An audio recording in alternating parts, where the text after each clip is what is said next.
Cha. Impact of AI on global warming. The relationship between artificial intelligence and the planet's climate is one of the most complex paradoxes of the 21st century, often described as a high-stakes race between a carbon bump and an efficiency dividend. As we navigate 2026, we find ourselves at the peak of the infrastructure boom, where the energy cost of intelligence is most visible. To understand the trend of CO2 production over the next 5 years, we must first look at the baseline and the historical trend. This graph illustrates the dramatic hockey stick curve of global CO2 production, which remained nearly negligible throughout the 19th century before skyrocketing after 1950 due to rapid industrialization. By 2024, annual emissions reached a staggering peak of approximately 37.4 billion tons, representing a nearly six-fold increase in just the last 70 years. In a world without AI, the carbon trajectory from 2026 to 2030 would likely follow a steady path dictated by the slow transition to renewables, with CO2 emissions from fossil fuels hovering near record highs of 38 to 40 billion tons annually. Before we continue, please subscribe to my channel, Everything AI 2026, click the like button and share the video. We don't just report on the news, we decode the future. Now let us continue. The integration of AI into the global economy has fundamentally altered the CO2 production graph, introducing a sharp upward pressure in the immediate term while simultaneously creating the only plausible path toward a radical downward correction in the decade to follow. Over the next 5 years, the with AI scenario is characterized by a significant initial increase in energy consumption driven by the massive build-out of hyperscale data centers. In 2026 alone, data center power demand is expected to surge by double-digit percentages as companies shift from training foundational models to widespread daily inference. This results in a measurable spike in the global power industry's carbon footprint to meet the 24/7, always-on requirements of AI servers.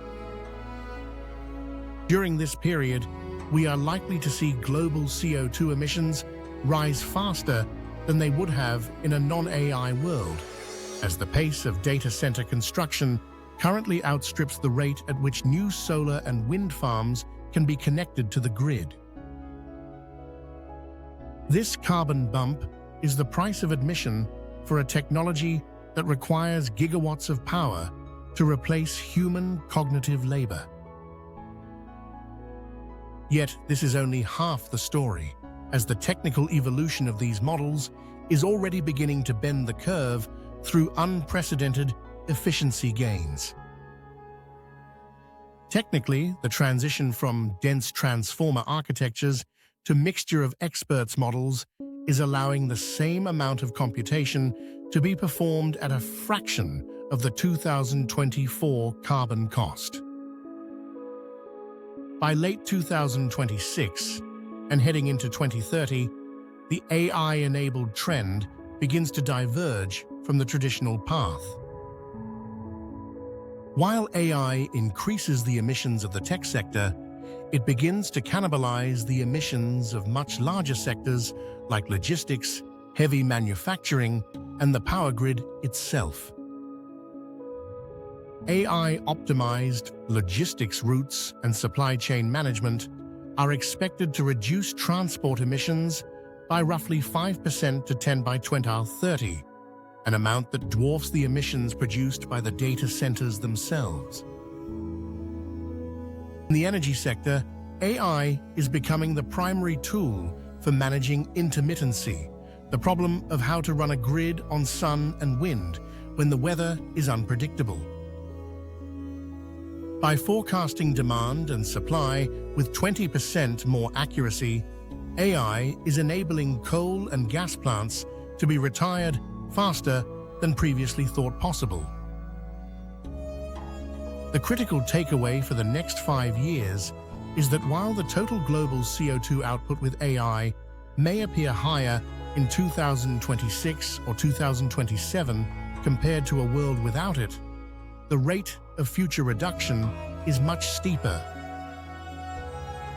The next 5 years represent a volatile transition where the digital economy's appetite for power collides with the physical limits of our grid. But by 2030, the net zero transition will likely owe its momentum to the very intelligence that initially threatened its progress. The challenge remains one of timing. If we can decarbonize the power plants that feed the AI brain today, the efficiency dividend of tomorrow will be the deciding factor in whether we stay within the 1.5-degree threshold of the Paris Agreement. Thanks for watching. If this cleared up the confusion, hit that like button and subscribe for more tech explainers. See you next time.